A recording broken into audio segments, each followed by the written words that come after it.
What is going on, everybody? Welcome back. Happy Thursday, opening day. We've got some baseball, and New York cooperated by giving us 45 degrees and rainy all day. Love to see it. But we got two basketball games tonight. The Sweet 16 is back tonight. We got a lot of stuff. We got content creator Jump Shoot in the chat right now. Shout out the So Rare MLB god himself. Borland says happy Pablo Lopez Day. There you go. Go Twins. Happy National Weed Appreciation Day. All right. There you go. Sneeps is in the chat.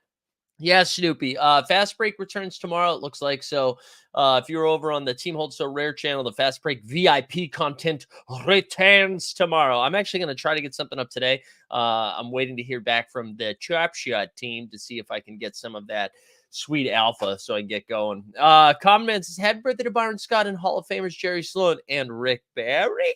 I know. I love Ron Burgundy. I like it. What else we got? Matic Auto here. T-Man, let's go. Regulator Ted's here. Bowdevine's here. Everybody's here. Boston Base is here. It is your Thursday. Weisberg's going to be joining us here in just a few minutes. As stated, right? So we'll have some fast break content returning soon. I'm going to try to get value hunting up a little bit later today. Although I got to tell you, I got a little less juice for the value hunting stuff these days. But I'll have that up a little bit later today. And then tomorrow, we've got the NBA bid in the morning. We've got your fast break content. We've got F1 show. Our Team Hold Racing show is back at 3 p.m. Eastern tomorrow. Then live before lock and live after dark. Fridays are hot, baby. Fridays are hot. Homies here. Let's go. Reese says we might have to redraft the draft class of Jalen Green. Yeah, Jalen Green, Michael Jordan. That's the comp that I have for Jalen Green now. People are saying it's Anthony Edwards. No, it's Michael Jordan. Did you get your presidential ticket? What are we talking about, regulator? I don't even know what that is. What is that? All right, let's get into some stuff here. We got a lot of basketball to get through. I'm gonna try to rifle through last night's action so we can get Weisberg on here, and then we'll talk a little. I think we're gonna talk a little betting scandal. I think we're gonna talk some Warriors stuff. We're gonna do a little bit of everything. But just a reminder, hey, if you're just getting here, like the stream, subscribe to the channel, love your life, live your life, and love your life. Let's go real quick. So Hornets beat the Cavs. We don't need to talk about it. The Hornets just beat the Cavs. Cavs are a weird team right now. Donovan Mitchell's supposed to return, I believe, tomorrow. It sounds like he's going to be back in action. Only thing I'll note is Jared Allen had 24-8, and Brandon Miller continues his solid rookie campaign with 31-6.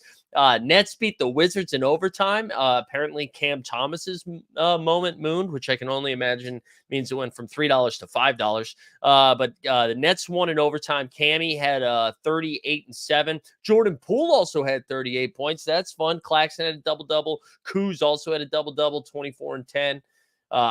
Ted just comes in here and talks a lot about bus stuff and driving stuff. Not really sure what's going on, Ted. Hope everything is okay.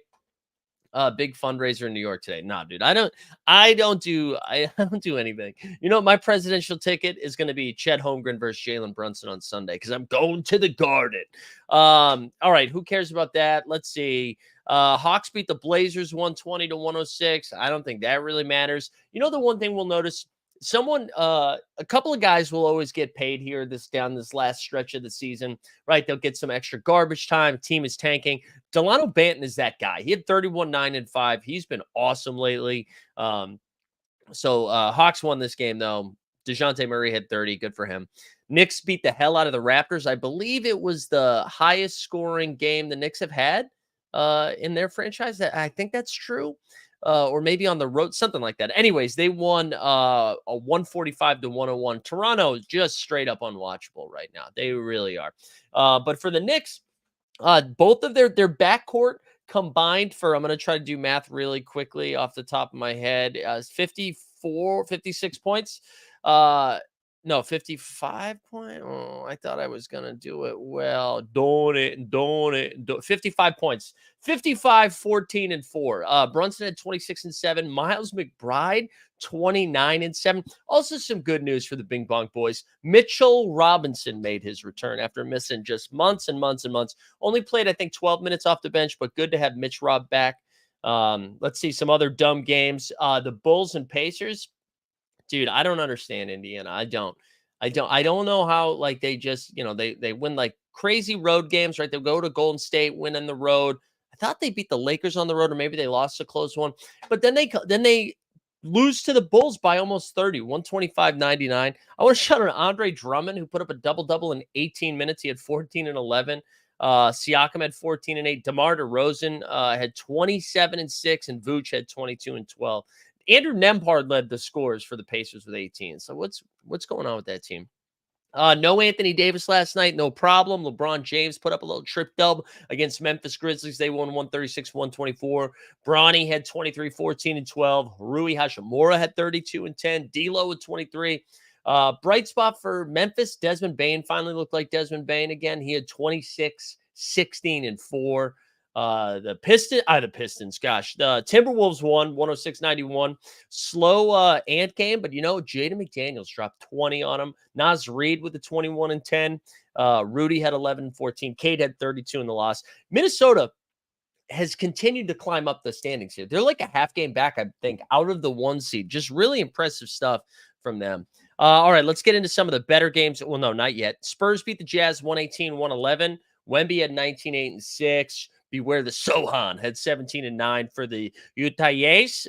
Sexton 26 and 9 and Laurie 25 and 6. Whatever, who cares? Both of those teams suck.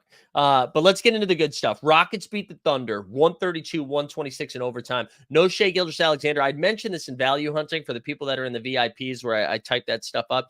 I said I was a little bit like Shai is projecting really well in a lot of the projections, but it noted in their game against, who did they lose to? They lost.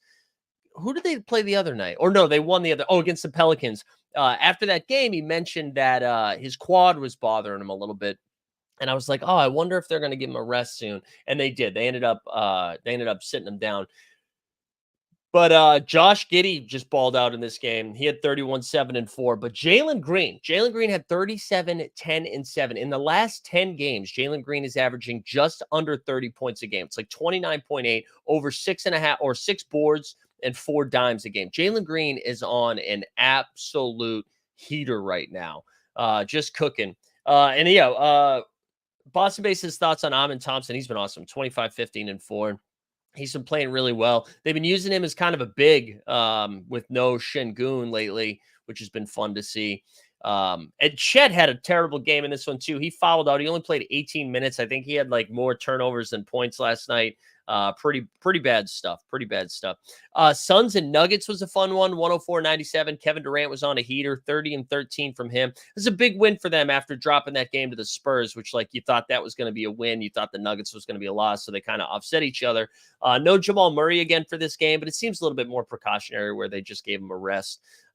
Book had 17 and 9. Jokic won, I believe, 1 assist shy of a triple-double. He had 22, 10, and 9.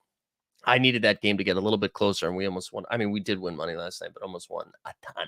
All right, did we get to just about everything here? Clippers beat the Sixers, and the best clip of the night from that was Kelly Oubre just losing his shit on a foul or on a non-foul call or on the foul call. I can't remember, but yeah, I'm not going to repeat it, but please go find the clips. It was great. It was reminiscent of the movie Clerks, where he's like, fuck you. It was a lot like that. It was pretty good stuff. And then last but not least, the Warriors game. The Warriors I wanted to talk about this quick, and then we'll bring Weisberg on. But they won 101-93, but Draymond Green got ejected 4 minutes into the game, which truly just like revolutionary stuff that they were able to do. Oh, wow, what is this? What was this? Hold on. No, this is spam. This is spam for sure. Sorry. Just got like a crazy email that I was like, what is happening? That I thought I was getting spammed hard. All right. Well, Tessa says somewhere Rocket Silas era is smiling down on us. Yeah, shout out to RIP.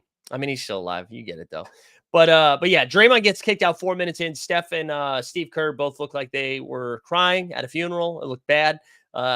Curry hits a 3 late. They get the W. Magic looked really, really bad. Cole Anthony had 26, 7, and 4. He was the leading scorer for them off the bench. Curry with a double-double, 17 and 10. But yeah, we'll talk more about that now. Let's bring on Weisberg. Mike, what's going on, man? What's up, guys? First off, apologies on my lighting. Got a new Mac Mini yesterday, and my external dock is not cooperating with my my Zoom light, so it is what it is. Yeah. It is where we are. Yeah. I'm good, man. How are you? I'm good. I'm good. It's all's good. You want to start with Golden State since we just wrapped up with that? Yeah, let's talk a little Golden State. I think last night is the first time we've seen Steph hit a tipping point. Yeah.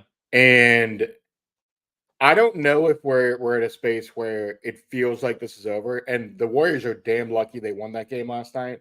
Got real tight down the stretch. Despite how poorly Orlando was playing. Um, I I wonder if they lost, if Steph just decides, you know what? I'm gonna take my own private plane to Charlotte. Like, I need 24 hours away from the team. Yeah. Like it's he was so visibly frustrated last night. I know I've seen chat talk about this a little bit. It looked like he was crying.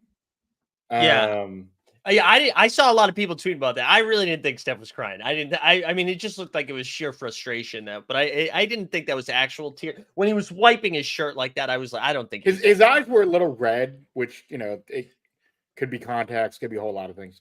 But I think ultimately, like my big takeaway is, I think this is, and I don't know if you saw Steph's comments post game, but Steph was like, "Yeah, man, we can't have him doing that." No, And quickly, just for context, it wasn't even a play that involved him. It yeah. was I a mean, foul on Wiggins. Wiggins. It looked like there we go, Boston base. Thank you. Real men don't cry. There you go. Thank you for the super chat. No, it honestly looked methodical. It looked like he was trying to get tossed from the game. It didn't make sense that I was stunned because it happened before I even started watching basketball last night because I was finishing up some work and I was like, oh, I'll tune it in a little bit. And then I saw the tweets that he got kicked out. So I went back and watched it. And it was like, it was like he was trying to get out. He wouldn't stop. He would not stop. You saw the coaches try to calm down a little bit, not even calm him down because it wasn't even like he was super demonstrative, but he was just in the ref's face. I read Tom Ziller's Good Morning It's Basketball. It was for 44 straight seconds he was in his face, yelling at him. It's like, what did you think was going to happen? Clearly there's other stuff going on. This is rough. It was and again, this is the Warriors who are battling to just get into the play-in game to hold on to that 10 seed. And he's arguably their second most important player right now. And these is must-win on the road games and still gets himself on a back-to-back. Yeah. You get kicked out 4 minutes in on a back-to-back on a Miami-Orlando road trip, which, look, I think the Utah-Phoenix road trip is one of the toughest, or if you want to talk Dallas, Houston, those are difficult ones for LA too, but all of those are for difficult for different reasons, right? Like the Miami road trip is typically tough for a lot of teams because guys go out in Miami. Right.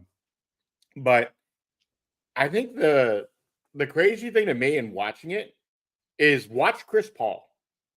Yeah. Chris Paul, noted shit talker, was like, "Hey man, you need to chill." Right. And was being like, hey, chill. Watch him throughout the whole 44 seconds. You can even see Chris Paul just be like, this fucking guy. Yeah. I know. And to Jumpshoot's point, because I saw a lot of this on Twitter too. I think anybody that thinks you go to therapy 4 times or over the course of 2 weeks and that it's fixed, that's just not that. That's not how that works. Yeah, it's like a forever thing. You constantly work on it.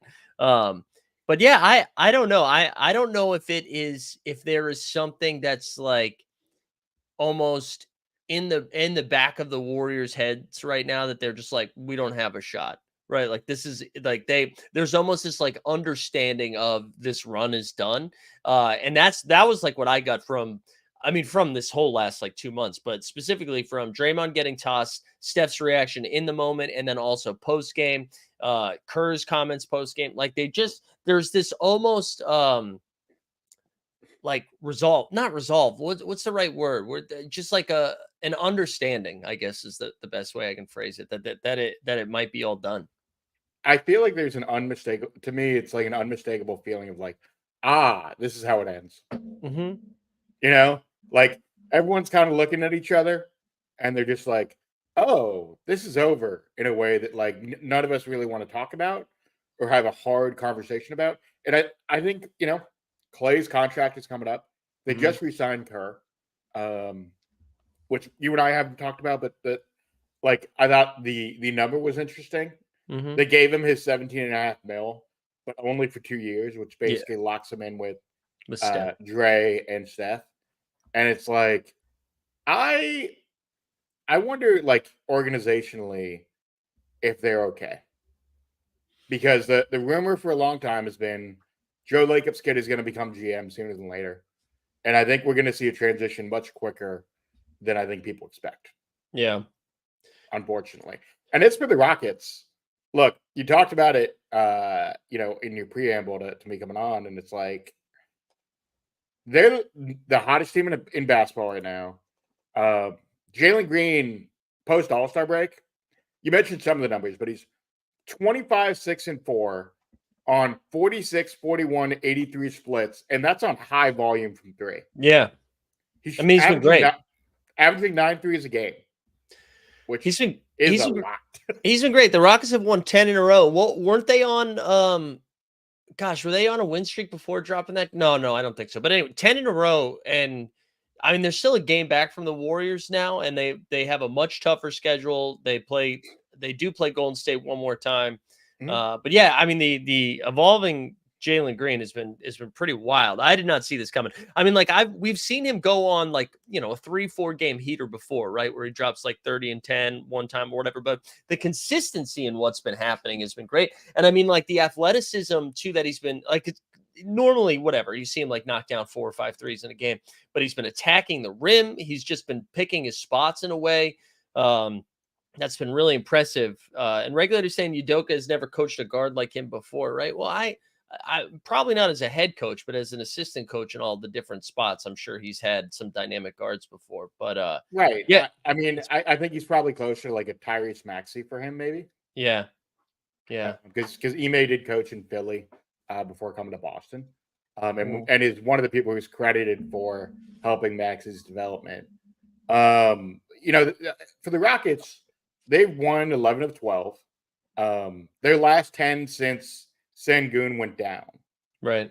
I think the most interesting thing about the Jalen Green conversation, by the way, is that the Rockets were willing to give him away for a ham sandwich at the Yeah, I mean deadline. that's I did like a short this morning or a reel, I can't remember where I put it, but I mentioned something about that. Like what's been so crazy is at the trade deadline there were all these like stories coming out about how he's going to be gone. And I mean, to be fair, he's been bad. Like he was bad up and he was having a really tough shooting year. His true shooting percentages were way down. Like it really has been, since I don't think it's because Shengun's not there. I don't know. Maybe there's just been some freedom that's been like, hey, we had been eliminated. No Shengun. We're losing one of our better players. Just kind of like you're free. You're free to do whatever. And they've been playing great, man. They've been playing really good basketball.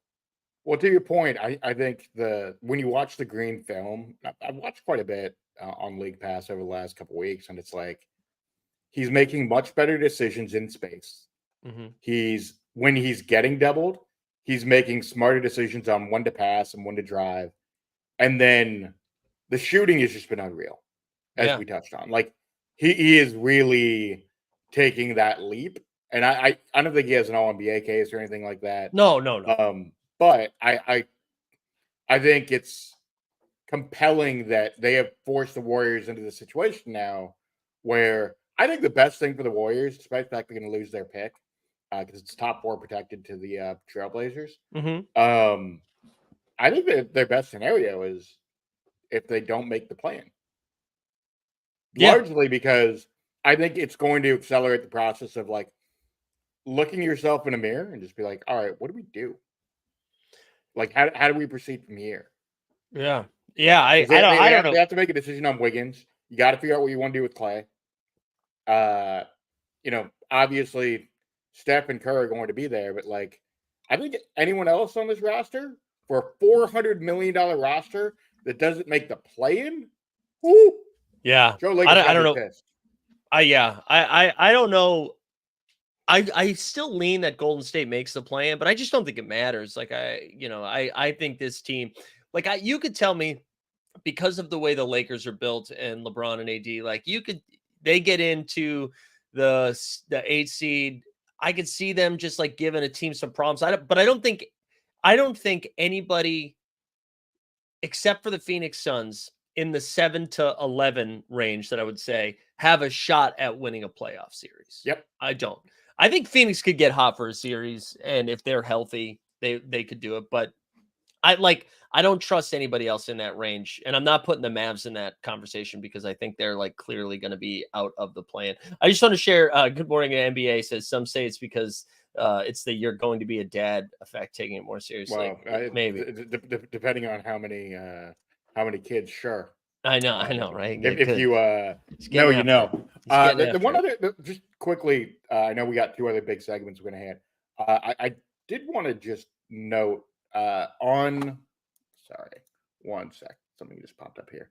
On the Suns, that was a hell of a win last night. Yeah, it was a Like great one. that's the most impressive they've looked, and they've beaten. Just something to put in the back of your head. They've now beaten Denver twice, Yeah. and I don't know if they have some form of kryptonite in terms of playing faster, having elite shooters, and playing in space that causes problems for Denver. But Mhm. something to think about. I know Yeah, everyone thinks Denver's going to roll through the West, but I'm not. the Suns are causing issues. I don't want to take anything away from the Phoenix win because it was impressive for them to win while only scoring 103 points. It's like a different way for them to win. If Jamal Murray was there, they probably lose that game. I watched most of that from the second quarter on last night, and the offense just got like real muddied down in the fourth quarter. It was a lot of Reggie Jackson running around, and when that I don't know if that is what you're looking for. But that was a really impressive win, and Phoenix now. Well, let me pull that up real quick. But the Suns right now are still only even with Dallas kind of ripping off 5 in a row, the Suns are only a half game back behind Dallas right now for the 6th seed. But Dallas does have one less loss. They got a game on them on the loss column. But it's crazy. I mean, if the Clippers had lost to the Sixers last night, this would have been a little bit spicier. But the Mm-hmm. 4 through 8 is pretty wild right now.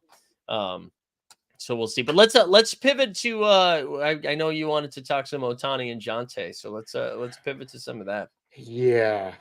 I want to go big picture. I know it's MLB opening day, so I thought we'd have some MLB stuff in here. And the Yeah. gambling conversation, I think, has gotten really broad for people. And I've come to the conclusion, the more that I read about the Otani scandal, is I think it's fundamentally different than the Jonte Portis scandal.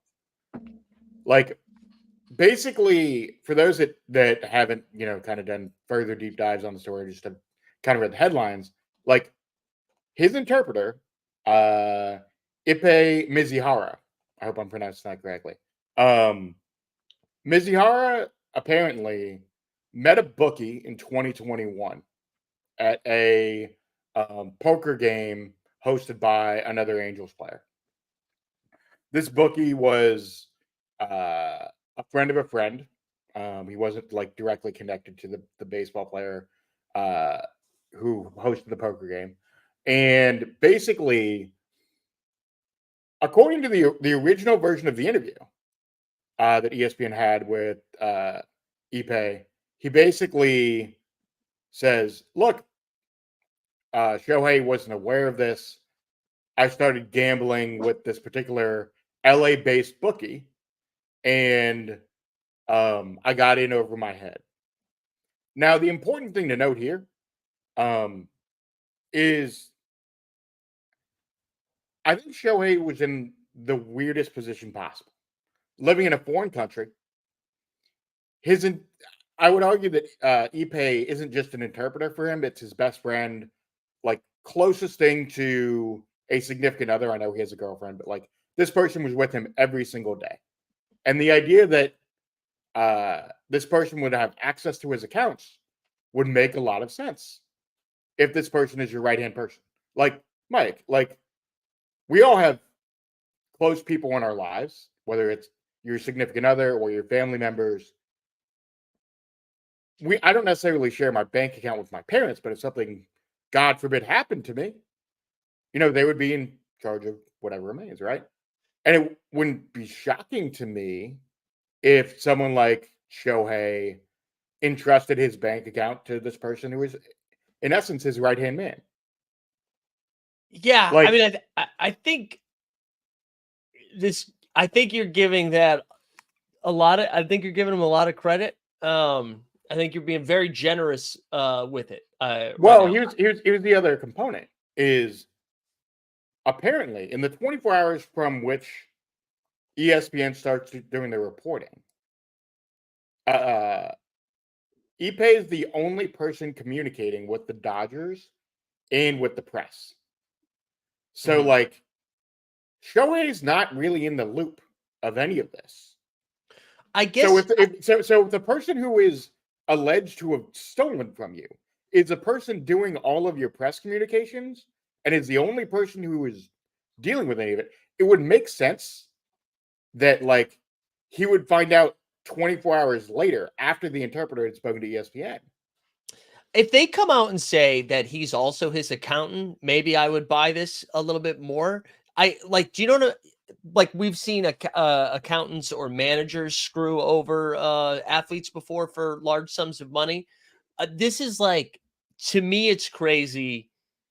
And I don't have as much money as Otani, and I'm trying to think of like what the but if my account all of a sudden had like $125 missing, I think I would be able to like, oh, I should what that's weird. I'd probably like check a couple of things. I think it's kind of weird to me that like a friend of his who is his interpreter now not only has access to all of his checking account, like his bank accounting, but that also was like, oh, I guess 4.5. And I get like 4.5 million. That's a lot. That's like a lot to just kind of disappear Yeah, to. but And like if you I'm not saying he gambled. And I do believe that the interpreter was the one that did all of this without Otani's knowing initially. But the way that this kind of unfolded here the last couple of days feels off.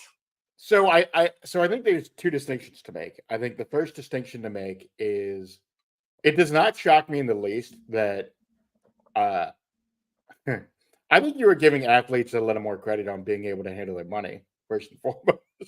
Like someone at Otani's level, it wouldn't shock me if he doesn't regularly look at his bank accounts. Like Shohei's, by all accounts, one of the most insular people, and is solely, and mind you, this might be giving more credit to the Shohei myth than the man himself, right?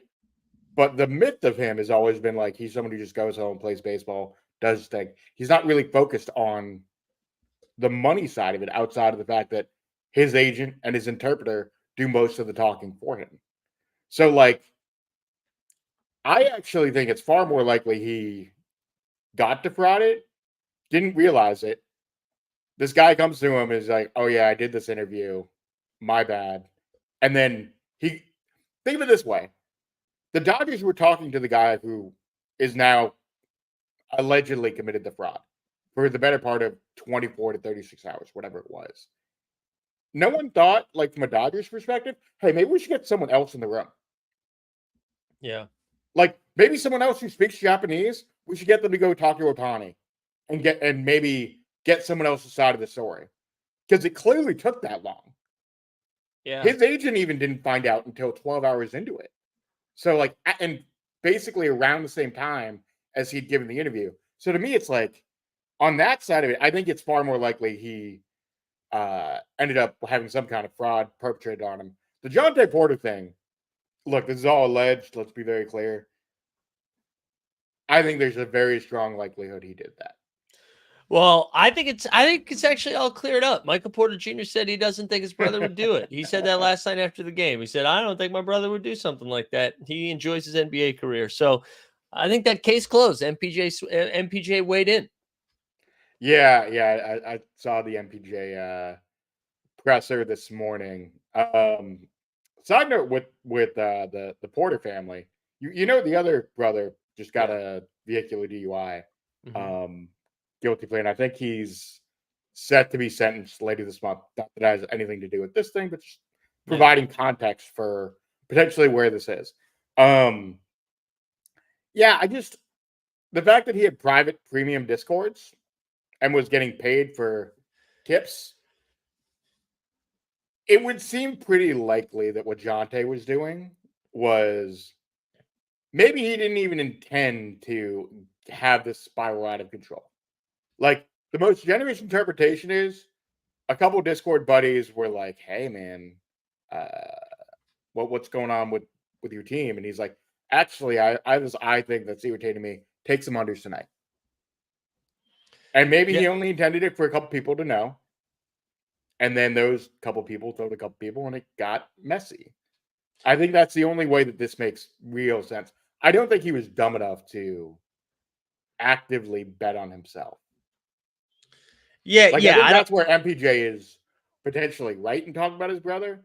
I think Yeah. his brother just got in over his head and said something, likely on Discord, which we're going to see records of, and I think he put himself in a bad spot. Yeah, I'm curious how this one's going to play out because it does sound like too that he had created some like burner Twitter like he had a burner Twitter account that he was Mm-hmm. talking about different like about betting on college basketball too. So I don't know if they're allowed to do that. I mean, I guess because that's not like within the league they're allowed to do that. I know the NFL policy is pretty strict across the board. Yeah, I don't know if the NBA policy is as strict. I would assume it would be. I assume it would be for employees, and that would also include NBA players. That's yeah. my assumption. I kind of like less interest. Not that I'm less interested. I am interested in the John Porter situation, and I do think he's going to be found responsible for this. I don't think we're going to see him play basketball for a Hmm. while. But I'm a little bit more interested right now in like the overarching conversation around gambling in sports and just kind of like the way that it's being discussed both by like fans and now media a little bit. And you're seeing, I don't know if it's because so many people are, I don't know. What's your take on it just in general about like what like the discourse right now? I think that the interesting thing is that we're hearing players speak out and be like, "Yeah, people keep yelling at me about not hitting their fucking props." Like, I get that. I'm not sure how it's fundamentally that different from people yelling at you about not hitting their bets when they were doing it illegally. I think the Right. only difference is now in many of these states it's legal, and oftentimes in Washington, for example, they have a bookmaking operation inside the stadium. Right. So, like, that part of it makes it far more in your face. It is probably like the biggest concern I have about them putting a team in Vegas. Yeah. Like, if the NBA is so concerned about gambling that they're willing to put an NBA team there for the money, right? Like, they're willing to take 1.1 billion, whatever, sorry, probably closer to 4 to 5 billion just to get a team in Vegas, and they're not worried about what the gambling consequences could be. Yeah, well, maybe it's less of a concern now that you can do it everywhere else. Like why Hmm. would it even be worse there than anywhere else? Yeah, I'm kind of interested in how like players and coaches are responding to it. Like I because I wonder if you talk to NFL players if they don't see this as more of like more of a epidemic than NBA players. And I was thinking about it because we've seen football players talk about like fantasy for 20 years. So, like, oh, I Yes. don't give a shit about your fantasy team, right? Like they've heard that forever. Yep. And I wonder if we're just seeing it for the first time in the NBA because nobody plays fantasy basketball. So like that was never a thing. And now they're hearing it a little bit more. But I just also think like if it wasn't for get like people are already dickheads on social media saying awful stuff to players, and I think that was happening before betting, and maybe it's just happening a little bit more because more people are being introduced to gambling because all these states are like less than a year into allowing it, right? So people are having their first, it's almost like NFTs in 2020 where everybody was jacked up about it for about 6 months and then nobody cared anymore. So I'm like curious if I'm curious the correlation between the two. And if we look back at this a year from now and like the shine has worn off on some of the sports gambling stuff, so you're not seeing the volume that maybe you're seeing right now. Um, I don't know. I don't know. Well, so I see the chat keep talking about how brands are even ours. Like, we're sponsored. We have our presenting sponsor, IKB. Shout out Yeah. IKB. We Shout also out KB. have Underdog Fantasy that we use as well. I'll be putting out my Underdog props later. Like, at the same time I say that, I can also say that, like, be responsible in what you're doing. People should have some level of, like, understanding of what they're doing and how they're doing it. And, like, the difficulty here is, I think all of these companies, whether it's DraftKings, whether it's Underdog, whether it's who else, they're all trying to acquire new customers. And the best way to do that is to integrate with as many brands as possible. Um, and I see the chat. And I think at some point there's going to be, I wouldn't say a lessening of the integration. I think there's going to be a normalization of that integration. Right. It's the same reason we don't hear ads from stamps.com anymore. You know what I mean? Stamps.com saw on podcasts. They're like MeUndies. You don't hear those anymore. The money dried up. They moved to a different sponsorship. But yeah, Tesla. I think this is a great point too. And this is like a whole different conversation. But if the books didn't have to pay out, would they have raised the irregularities? I mean, the answer is no. And I think that's what was so surprising is that people were able to get this much money down on it in general, on these Jonte Porter ones in general. Because the books have said that they didn't pay out on these. Well, that's what I'm saying. If the book, but like if it wasn't a win, like if the Jonte, if all they had an irregular pattern of Jonte Porter bets that all lost, nobody, like they're not going to say anything. But because they all won, they're like, huh, something's going on here. I totally agree with this. I agree with that. And Garen says, doesn't legal sports gambling make it easy to find the Porter situation, seeing such large action? Yeah, I think that is true too. And I mean, that I saw a lot of discourse around that too, that maybe there has been multiple situations where this has happened over the years, like that the only reason we found it this time was because of it being regulated. And I think there's something there too. And I just want to say as well, like, I know I'm kind of taking the other side of this. I obviously think it is alarming to have like the Ohtani situation, the Porter situation happen within a week of each other, and then Bickerstaff's comments and Halliburton's comments. Obviously, there is something happening here. I just can't. I can't tell like how much of it is. Is it because of gambling, or is sports gambling? Is it because of sports gambling, or is sports gambling just another avenue to highlight how fucking awful we are? I think sports gambling is another avenue to highlight how awful most human beings are. Like sports, like anytime sports gets brought into play, there is a sense of loyalty, which we call fandom, and then the alcohol, which is another part of this. And then you add in people being at a sporting event where they feel unencumbered from doing stuff that they would never do in real life. Right? Same with Twitter. Twitter's the same concept. Right. People will say a lot of shit on Twitter. And then when you talk to someone in real life, and you and I have both experienced this kind of thing, where like you meet someone in real life after they've talked shit to you. I know. Right. Shout out. I know.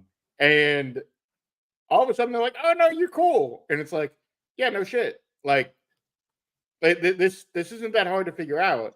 So like, I understand where the concern comes from, but I think it comes from a place of like people being concerned about society, and at times I feel like it's people being a little more high-handed than they need to be. Well, I don't think that concern is not fair, because it is. Right. I agree. I do think there is concern there. And like, to Boston, but this is what like stemmed it last night for me when I was thinking about it. He said, do you see Tatum talking about assholes yelling at their parlays at him? And it's like, yes, I do think it is a different way fans are now being dicks to players, where like, if that didn't exist, they would be yelling something else. Like, that type of person would be just yelling, "Oh, what are you going to do? Dribble out the shot clock again and take a fadeaway 18-footer, you piece of shit? You suck in the clutch." Like, there would be other things being yelled, I guess, is like my main point around all of this. But that's not to take away from like I do think like the gambling stuff has been ratcheted up to I don't know why. I think it's become to a part where like now that it's becoming more mainstream, my brain immediately is like doesn't like it as much. Like I don't like the partnering with the leagues. I was like, dude, this was our thing. Now you're The making it. league pass thing. The league pass thing is like crazy. For those who don't have context, I think it was an ESPN report that came out that basically indicated that the league is going to take their League Pass app and partner. I think it's with BetMGM. I could be wrong. Try to BetMGM if it isn't. But basically, they're going to put betting integrations into NBA League Pass. Right. That's great. Yeah, it's crazy. So that you can bet on the game that you are watching, and it will take you either to BetMGM or FanDuel or DraftKings, whatever. Mm-hmm. And it's like on one hand, the NBA is like, hey man, this is really bad. You got fans, you shouldn't be doing this to players. On the other, hey, bet it on our League Pass app, guys. Yeah, seriously, like just put some money into that, right? But and that kind of talks about what we were saying, like Tesla was saying, I just think the lack of friction to this device is wild. Betting on your credit card with access to your phone. Yeah, totally agree. I believe it's in Massachusetts that you can't, they won't allow you to deposit with a credit card, that it has to be tied to, you can do it with like PayPal, Venmo, or it has to be like a debit card or a checking account. Like they won't allow you to do it on credit. Venmo would be crazy. Huh? You using Venmo Yeah. for gambling, I think would be like, don't get me wrong, we all do it for like our fantasy leagues to like fantasy managers, but sending Venmo to like a DraftKings, I think would be Yeah, but the point being that it's like you're not able right. to put it on like on credit, right? So again, I don't know if that is an answer either, but I do think we'll see like different types of regulation over like the next year or so, and we'll see what comes from the Jonte Porter. We'll see how the situation. We'll see how the NBA like reacts with it and how the shockwaves of that all. But I'm sure like the NBA must be like shitting themselves right now with this situation because they're all ready to like, we got sports books in every arena. We're going to put this on League Pass. And then all of a sudden they're hit with like a couple of different scandals back to back and like coaches and players speaking out against it. So I don't know. It'll be I do think your tweet the other day was on point. Like it is a deep dark conspiracy theory, but it's not the worst conspiracy theory I've ever heard. No, I know that just made me laugh. And shout out Dave Dufour who retweeted that first, that then made it pop off in the NBA media streets. Let's did you have one more thing you wanted to hit before we start to wrap up? We have a hard out at 50, so we'll be quick on this. How are you feeling about the middle of the East right now? I know you talked about it early, but like 3, 4, 5 in the East is getting a little spicy here. And the Knicks get Mitchell Robinson back. Yeah. The Cavs have been, for lack of a better term, a shit show just due to the injuries. Yeah. And Orlando's hanging tough, man. Like they're doing, like they're 6-4 in their last 10, but they've been fantastic really over the last month. And the fact that they've been able to like kind of just lean back and let both the Bucks and the Knicks and the Cavs kind of deal with their stuff has been intriguing to me. And I think they're arguably out of those four teams, I think they might be the toughest out for a couple of them. Like Knicks Magic would be awesome in a playoff series. I think what I'm most interested in is who's going to be able to chase down, like secure the 3 seed, because I think the 3 seed gives you like a pretty good advantage. Although the Sixers, who lost a tough one last night, I mean, it does sound like Embiid's going to be back like in the next 2 weeks. And I still don't trust the Sixers, but all of a sudden, if you're the Bucks and the Sixers win the 7-8 game against Miami, and you're rewarded with the 2 seed by playing Embiid in the first round, would be pretty wild. I still would take Milwaukee in that, I think. But to your point, I think the Knicks are the scariest team in that division. I think the Magic are in that range. I think the Magic are fun.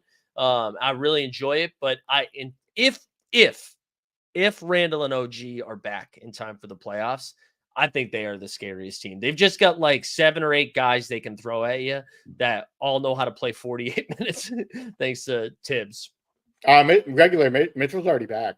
He played last night. I kind of disagree with that take. I particularly against Boston, which is, I don't know if you saw my back and forth with Jason Temp the other day, but I just don't believe in the Knicks, particularly against a team like the Celtics. We're going to trust Julius Randle in a playoff series? Defensive, don't be wrong. OG is fantastic when healthy. And I have a ton of faith of Jalen Brunson being a number 1 in a playoff series. I struggle with Randall.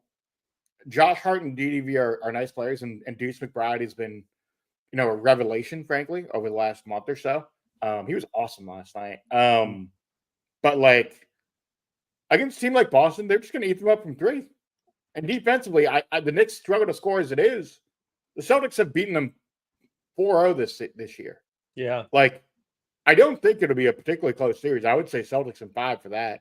I'd be far more worried about Orlando because of their length and their ability to defend, particularly defend the 3, than I would about the Knicks. And then the Bucks are frauds. Let me just say this right now. Yeah. They are fraudulent. I know getting Chris Middleton back has been great. I don't know how they lost that game to the Lakers. That was insane. That Lakers game, no LeBron, they still weren't able to get it done. Yeah, I do think Orlando's good. I don't think Orlando this season has the same ceiling that the Knicks do. I think the Knicks are going to be able to. I do think they're going to be able to defend most teams if they have OG. I think having OG out there is real. I think Brunson can perform in the playoffs at a high level, and I think if Randall is I don't know, if they don't have to rely on him in the same way. I also think DiVincenzo is a real get for them. I don't think any of the teams that you listed are going to give the Celtics trouble.